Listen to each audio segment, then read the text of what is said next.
there's a reason why everything that you want has always seemed so close and so like right there in front of you. Like maybe the people around you have everything you want. Maybe your dream house is like there, but you can't have it yet. Maybe somebody loves you, but you can't feel it completely. Like, you know, they love you, they tell you, but you just can't let it in for some reason. And so this video is going to be all about that. I had such a breakthrough meditation this morning here in Portugal. I'm finally able to bring you guys outside because it's a little less windy today. Not completely, no wind because, but you might be able to hear it right now. So for the past few weeks while I've been buying this van and everything, I have been neglecting my meditation a bit. Like, not so much neglecting it, like I'll still do it, but I don't allow myself to go deep. I'll turn my phone on and look for notifications and like see, you know, like, oh, I have to like see what's going on, especially like with the van stuff, like if the old owner had responded or something. I hope you can hear me. I feel like I'm always saying that in these videos, but there's something I can do to change the audio. It just makes me sound kind of weird, so if I sound weird right now, it's because I did that thing. Ooh. So what I realized today in my meditation was, so this isn't going to apply to everybody, but the concept of it will apply to most people and probably you if you found this video. So I have been healing a condition called mast cell activation syndrome, and it's where the mast cell, come here Bubba, just sit. This is Arlo if you don't know him. Sit, we're gonna wait here. And it releases too much histamine. Like, it's like a survival thing. It'll have contact with a high histamine food like bananas and avocado and spinach, and it will release more histamine, or it just already is full of histamine, so high histamine foods just like trigger more symptoms because you're so full. So the histamine, the mast cells are releasing too much histamine. You go in an environment that like reminds you of where you got sick, like toxic mold, and then you release more and more histamine. And so it's just an overload of histamine, and then also the inability to break down histamine normally. So like, I promise we'll get to the meaning of this. So like the enzyme that you need in order to break down the histamine is not as present as it would be in like a more regulated body. And so I was going into this, and I was like, okay, this morning when I was looking in the reflection of my phone, I could just see the reflection of my like cheek and like how clear it is and how I don't have to wear makeup anymore to hide my acne. And when I was going through cystic acne, I would just dream of the day I would look at my cheek and it would be clear.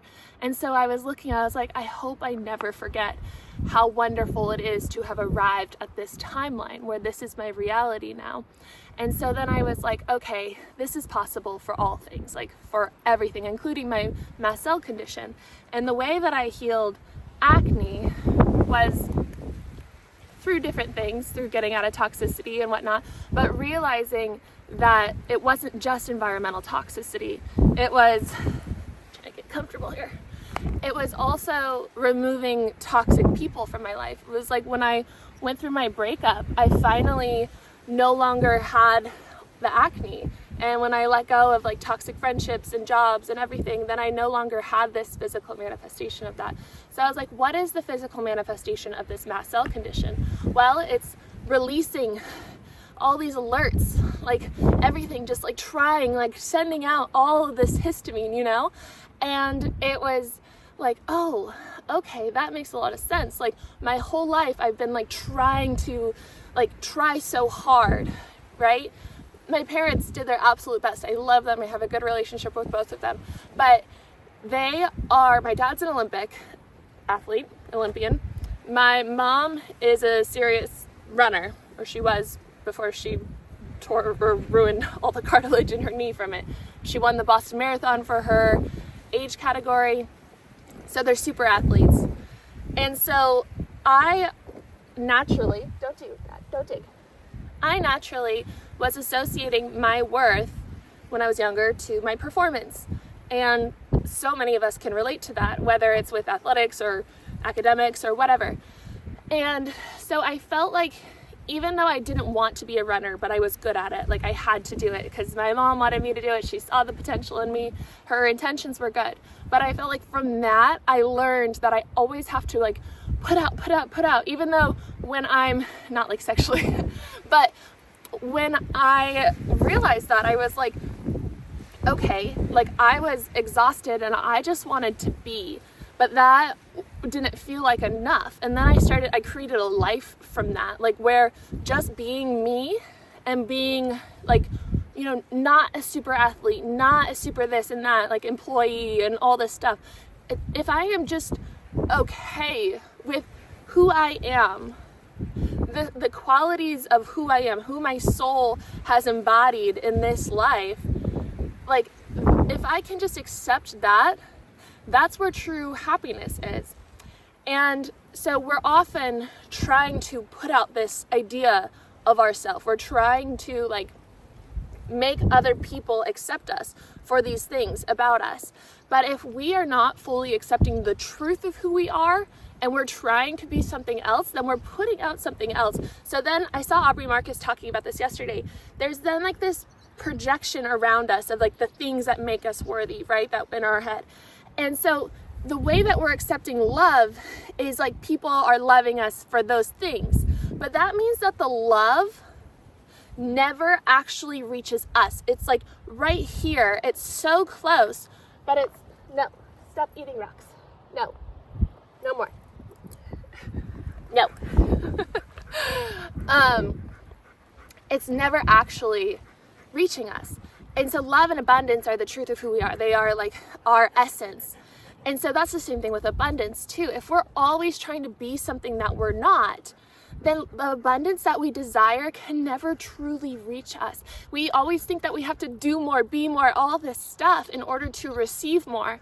But what if it's just being with the truth of who we are, just being okay with who we are in each moment and showing up as that and making decisions from that place, big and small. And when we fully embody that, then people can love us for the truth of who we are. Then we can truly receive abundance. We're not watching everybody in our close inner circle or our neighborhood or proximity receiving the abundance that we desire. It's actually available to come to us. And so along with the mast cell, I was seeing the cell. So the way that our cell works, a lot of chronic illness is because of cellular inflammation. And so cellular inflammation makes it so that you cannot receive nutrients within the cell. Like the cell doesn't know what's good or bad, and like it's all messed up. And so we're lacking nutrients, we're becoming chronically ill, like all this stuff. And it comes from dysregulation. It comes from, from putting this wall up, right? This inflammation wall up to protect ourselves. We often put walls up to protect ourselves, right? And so if we can just allow ourselves to drop that wall, what happens? If we can drop that wall and accept the truth of who we are, then we're living in the truth, the highest truth, source energy. Then we allow in love and abundance, nutrients, and because we are that light of the highest truth, the things that we're afraid of coming in and harming us cannot affect us. The light in the dark brings more light. So if you are living in your light, the darkness cannot hurt you. You can only help the darkness. And so it's okay to let down the wall.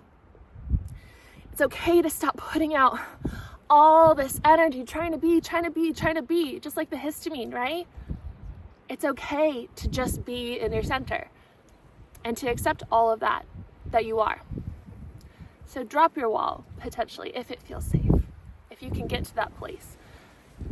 And I think that it just requires getting quiet, finding the space.